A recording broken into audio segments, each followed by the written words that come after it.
출근길 보복운전의 끝판왕, 내 인생을 바꾼 하루. 구독과 좋아요는 영상 제작에 큰 힘이 됩니다.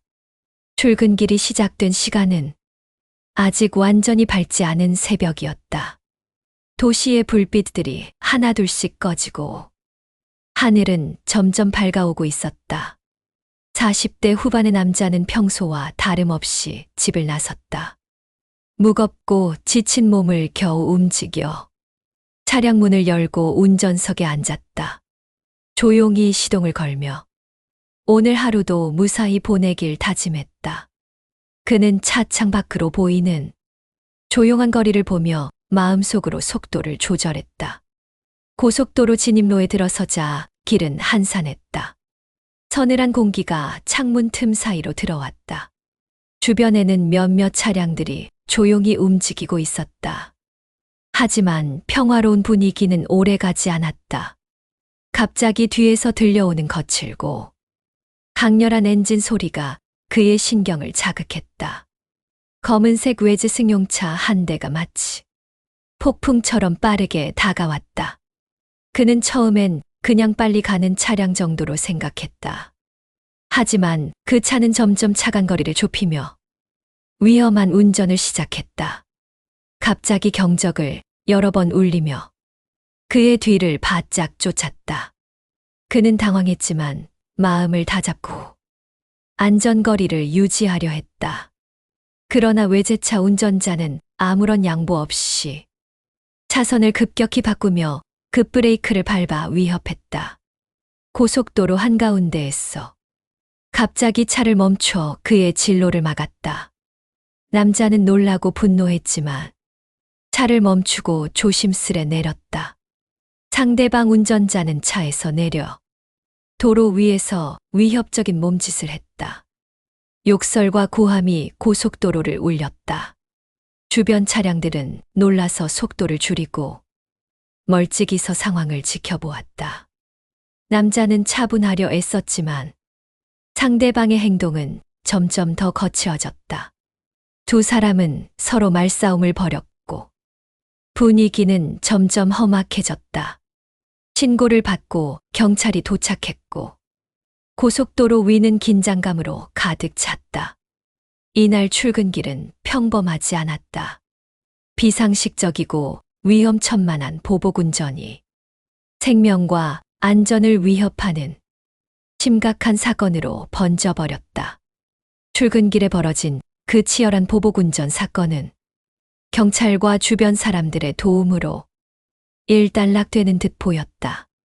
두 사람은 서로 각자의 차로 돌아가며 상황은 마무리된 듯 했다. 40대 후반의 남자는 속으로 이번 일은 액땜이라 생각하며 잊고 내 갈 길을 가야겠다고 다짐했다. 하지만 마음 한편에는 알 수 없는 불안감이 남아 있었다. 한참을 운전하며 목적지를 향해 달렸다. 어느덧 고속도로 휴게소에 도착해 잠시 쉬기로 했다. 평온한 시간이라 믿었지만 운명은 또다시 그를 시험에 들게 했다.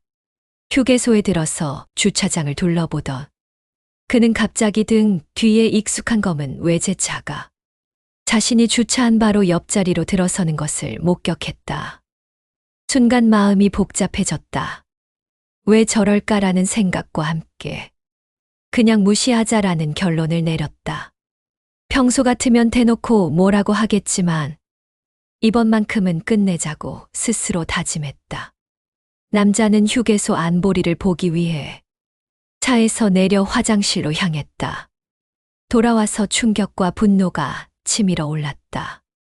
그 젊은 외제차 운전자가 그의 차에 각종 오물과 심한 스크래치를 내고 있는 것을 목격한 것이다. 순간 몸속의 분노가 폭발했다.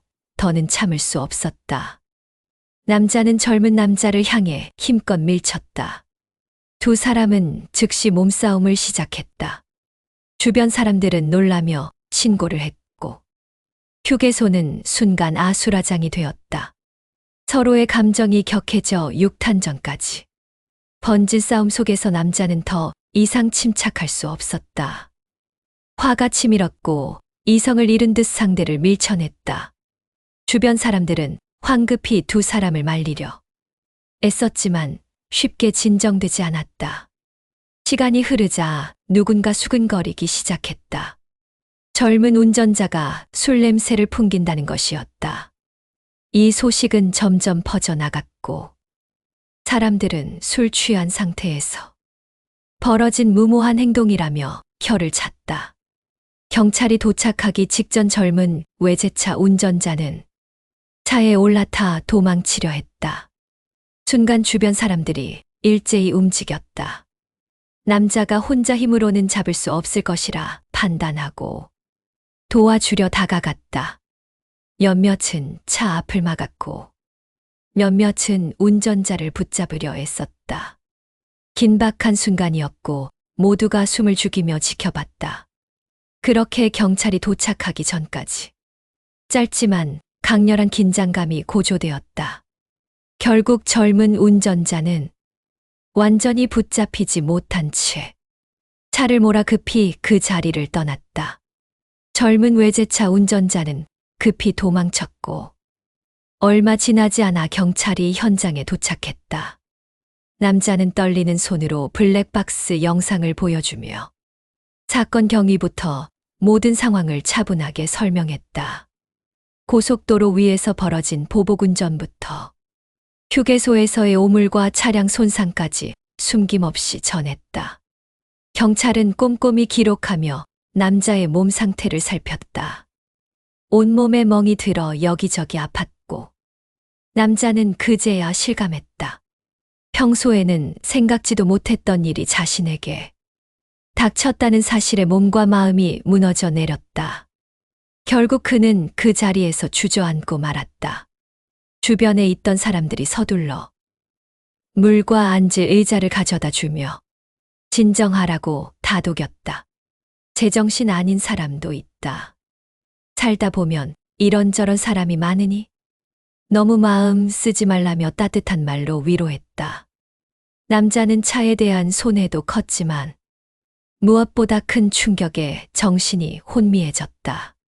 운전대를 잡을 자신이 없었고 마음속 깊은 곳에서부터 두려움이 올라왔다.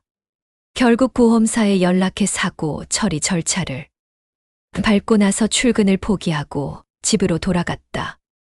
며칠간 몸과 마음은 쉽게 회복되지 않았다. 시간이 흐른 뒤 젊은 외제차 운전자는 결국 붙잡혔다. 그리고 며칠 후 그쪽에서 연락이 왔다. 합의를 원한다는 내용이었다. 남자는 그 전화를 받으며 마음 한켠에서 분노가 치밀었다. 사람의 마음과 몸까지 상처내고 이제 와서 미안하다는 말로 모든 게 끝날 수 있는지 믿기 어려웠다. 제정신이 아니었다는 변명에 그저 넘어갈 수 없었다.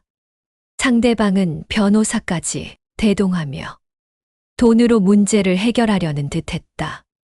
변호사는 합의금을 제시했지만 남자는 단호히 거절했다. 제대로 된 사고와 사과 없이는 결코 합의할 생각이 없었다. 그가 젊은 나이에 무슨 빚과 돈이 있는지는 중요하지 않았다. 만약 그 사고 당시 자신의 가족이 차 안에 있었다면 어떻게 되었을지 생각하면 지금도 치가 떨리고 분노가 가시지 않는다. 아직도 진심 어린 사과 한마디 없이는 합의는 불가능하다. 운전대를 잡는 것조차 두려워진 지금 그의 마음속에는 큰 트라우마가 자리 잡았다. 매일 그날의 기억이 머릿속을 맴돌며 평범한 일상이 무너져 버린 느낌이다. 휴게소에서 벌어진 그 사건을 목격한 사람들 중에 한 분이 있었다. 그분은 법률 쪽과 연관된 일을 하고 있었다. 며칠 후 갑작스럽게 그분에게 연락이 왔다. 그는 자신이 도와주겠다고 말했다. 남자는 그 연락에 마음 깊이 감사함을 느꼈다. 그분은 예전에 비슷한 일을 겪었던 경험이 있어 단호하게 대응했던 이야기를 들려주며 법률 상담과 절차에 관한 지원을 아끼지 않았다. 남자는 그분의 도움 덕분에 마음에 큰 위로를 얻었고, 혼자서 싸워야 했던 싸움에 함께 해주는 동료가 생겼다는 안도감을 느꼈다. 두 사람은 점점 가까워져 형님 동생 하는 사이가 되었고, 새로운 인연을 맺었다. 비록 그 사고로 인해 악연도 생겼지만, 동시에 소중한 인연도 만나 마음의 위로를 받고 있다. 남자는 이 경험을 통해 인생이 뜻밖의 어려움 속에서도 새로운 희망과 사람을 만나게 해준다는 것을 깨달았다. 지금도 그 인연과 함께 서로를 지지하며 살아가고 있다. 내 지인들은 애기한다. 그냥 합의 보고 빨리 끝내라고. 그런데 난 그럴 수가 없다. 내가 받은 상처와 트라우마를 극복하기 위해서라도 돈이면 다 된다는 그 어리석음을 그 젊은 친구에게 일깨워주고 싶다. 감사합니다. 구독과 좋아요는 영상 제작에 큰 힘이 됩니다.